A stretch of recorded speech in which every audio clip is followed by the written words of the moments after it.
What's up, everybody? Today I want to talk a little bit about how to argue. Now, I'm not a trained debater or public speaker in any sense, but I have my own style of working through an argument with someone. And by argument, I don't mean you and your partner bitching about who does the dishes. I mean debating different points of view to try and come to a clearer truth. That kind of argue. And I recently got a question from Dave, who's another Brojo coach, asking how do you balance seeing something from somebody else's perspective with your own authentic truth? In other words, when you really disagree with someone but you also want to respect and understand them without pretending to agree with them, how do you argue out a point with someone by simultaneously respecting them while strongly disagreeing? And I think that's a great question. It's a very important one. We have a lot of arguments happening in the public sphere these days, especially given social media, allowing people to just bitch each other out all the time. And very few people are doing so in a respectful way. And because they're not, all they're doing is creating tribalism. If you argue against someone's point of view in a disrespectful way, you're not going to change their mind. You're only going to harden their position, which nobody wins in that scenario, right? The people who already agree with you keep agreeing with you, and the people who disagree with you just hate you more.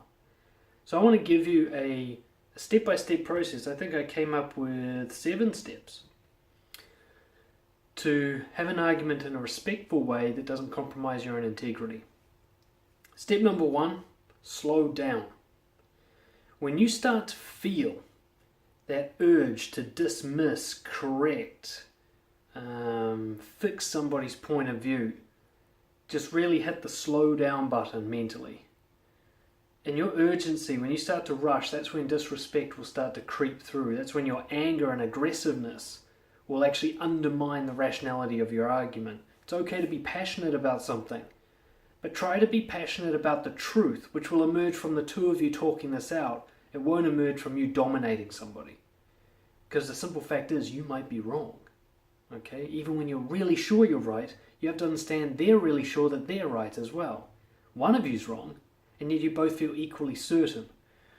So slow down and recognize a couple of things. One is, you have to ask yourself a question, is this worth it?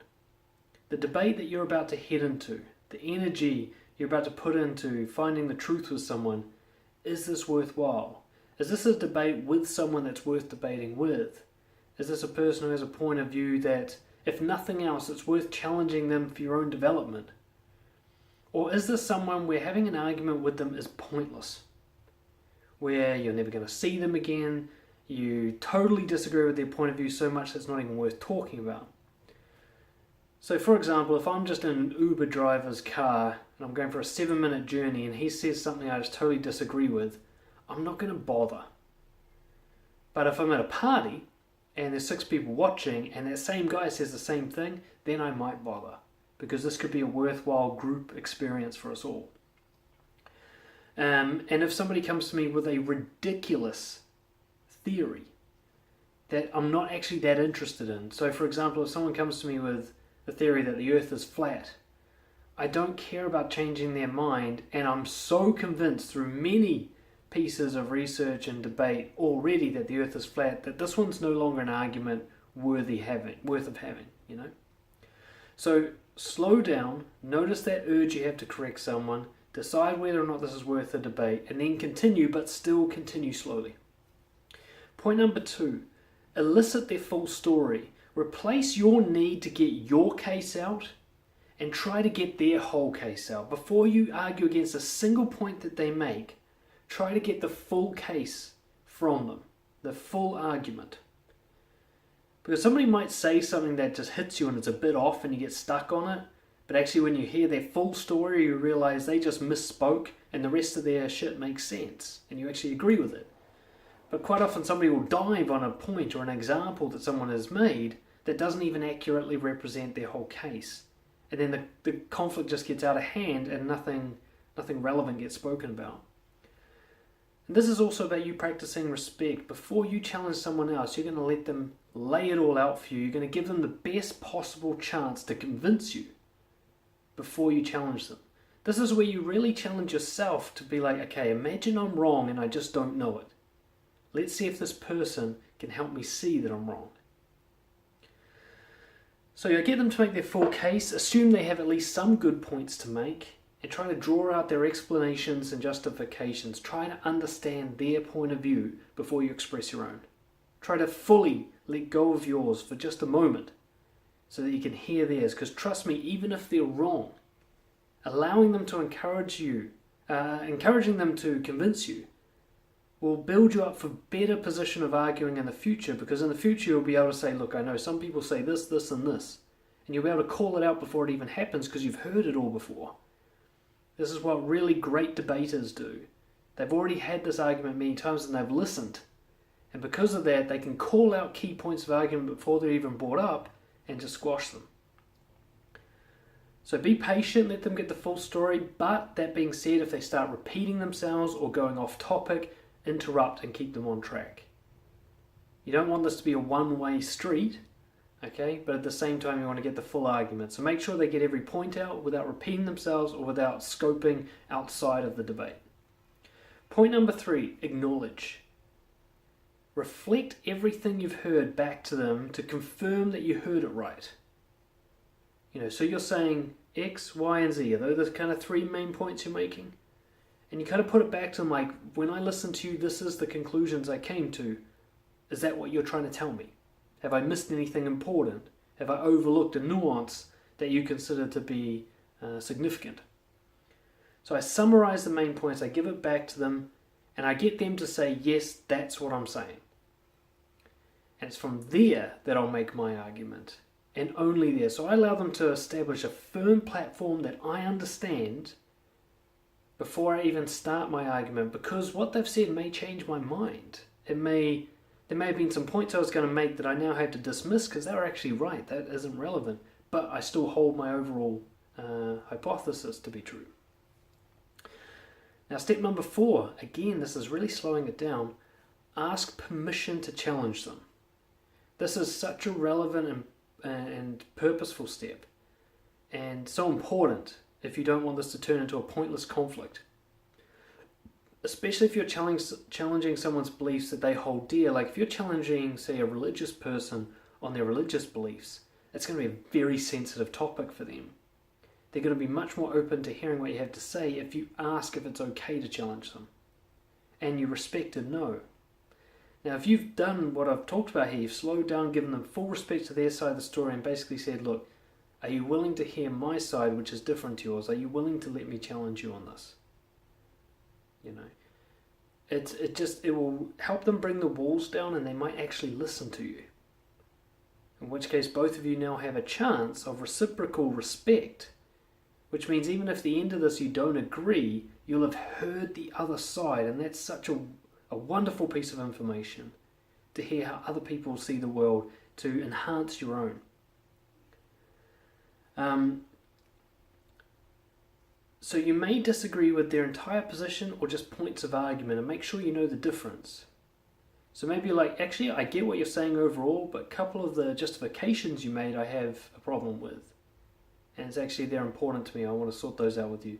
Or you're just like, look, I hear your points, but your overall thesis is what I want to challenge.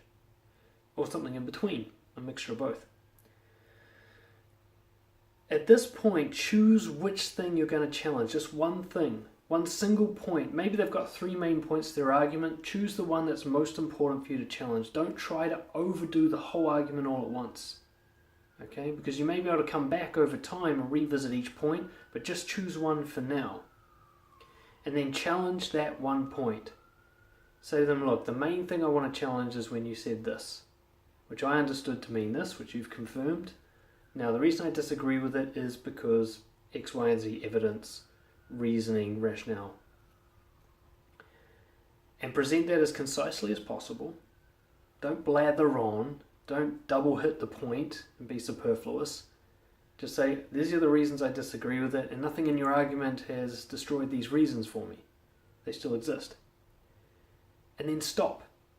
Which brings us to step 6, rebuttal. Say, before I go any further, I want to hear what you have to say on my first challenge. right? Let them challenge your challenge, okay? Because if you go into multiple points without letting this breather space for them to go through this one point with you, they might hold on to it, they might have a lot of resistance to what you said, and they won't hear the rest of what you have to say.